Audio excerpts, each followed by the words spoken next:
If you look around your house, you will see many devices that have electric motors, such as kids' toys, table fans, toothbrushes, hair dryers, and this electric cutting knife.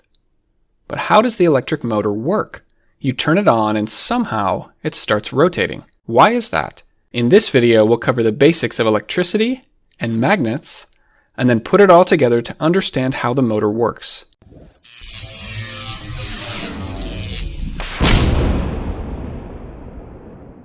This video is sponsored by Brilliant.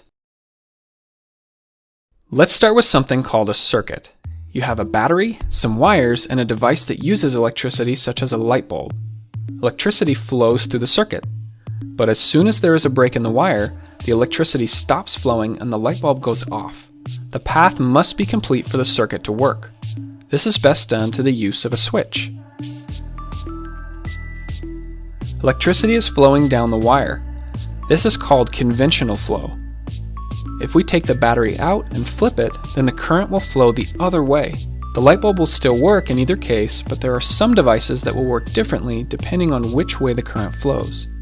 Okay, so that's the basics of a circuit. Now let's come over here. This is a magnet. It has a north pole and a south pole, and it likes to attract other metal objects like these paper clips.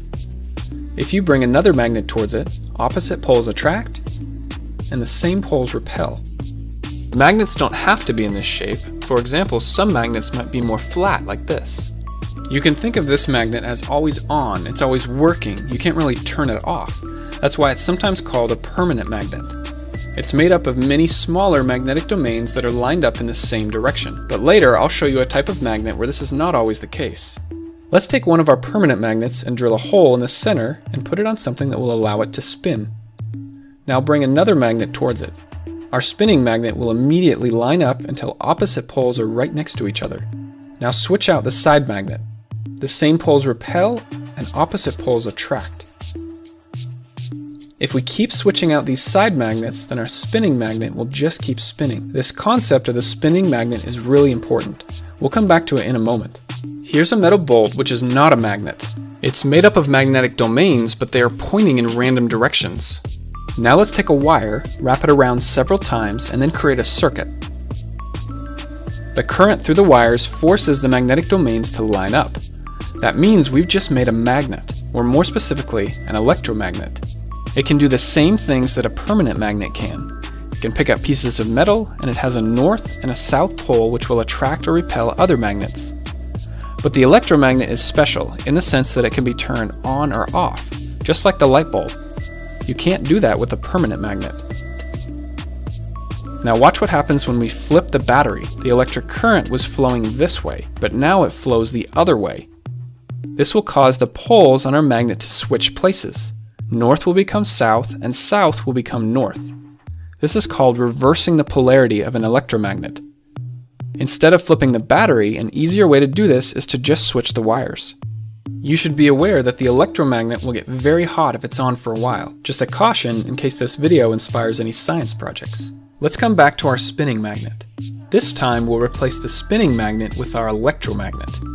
As soon as we connect the wires, the magnet turns on and it lines up with the side magnet. Now in reality, connecting these wires would prevent the bolt from spinning freely, but what's important here is the concept of the spinning electromagnet.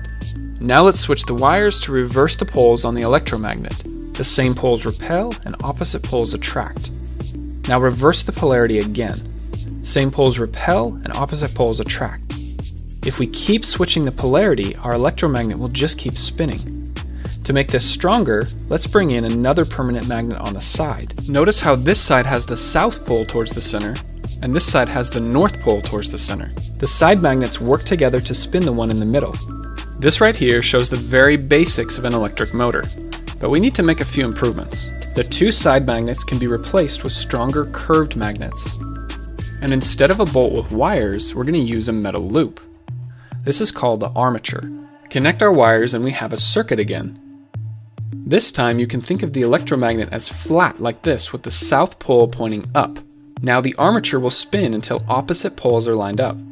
We can keep it spinning by switching the wires just like we did before. But this is a lot of work to sit here and manually switch these wires. We we need to add something to the armature called a commutator. It's a ring with gaps on the opposite sides. The commutator will spin along with the armature.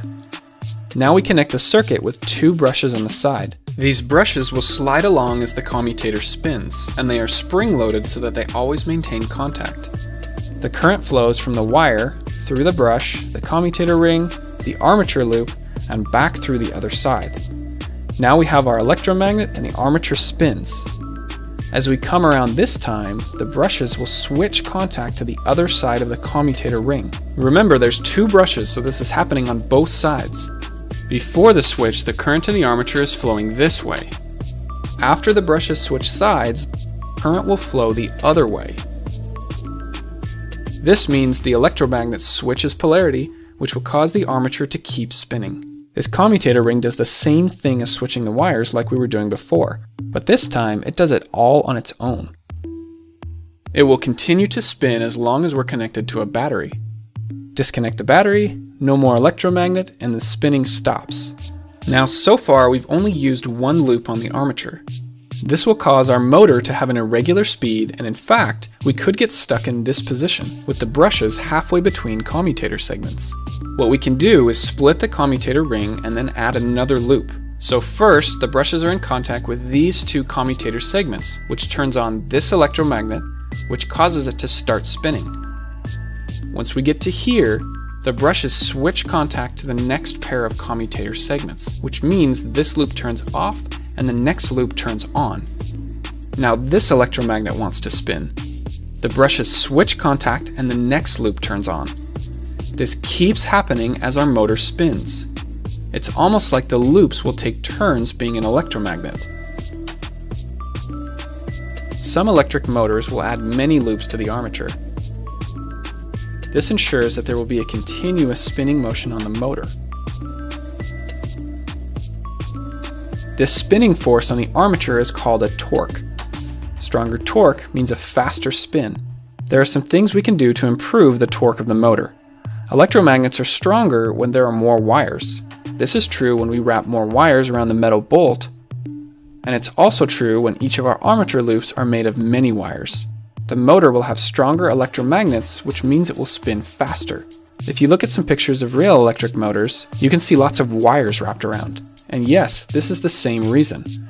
More wires wrapped around means stronger electromagnets. Another way to make this stronger is to use more electricity. Let's learn a few more terms here. The part that doesn't move is called the stator. In this case, it's the 2 permanent magnets on the side. These fit inside the edges of the motor case.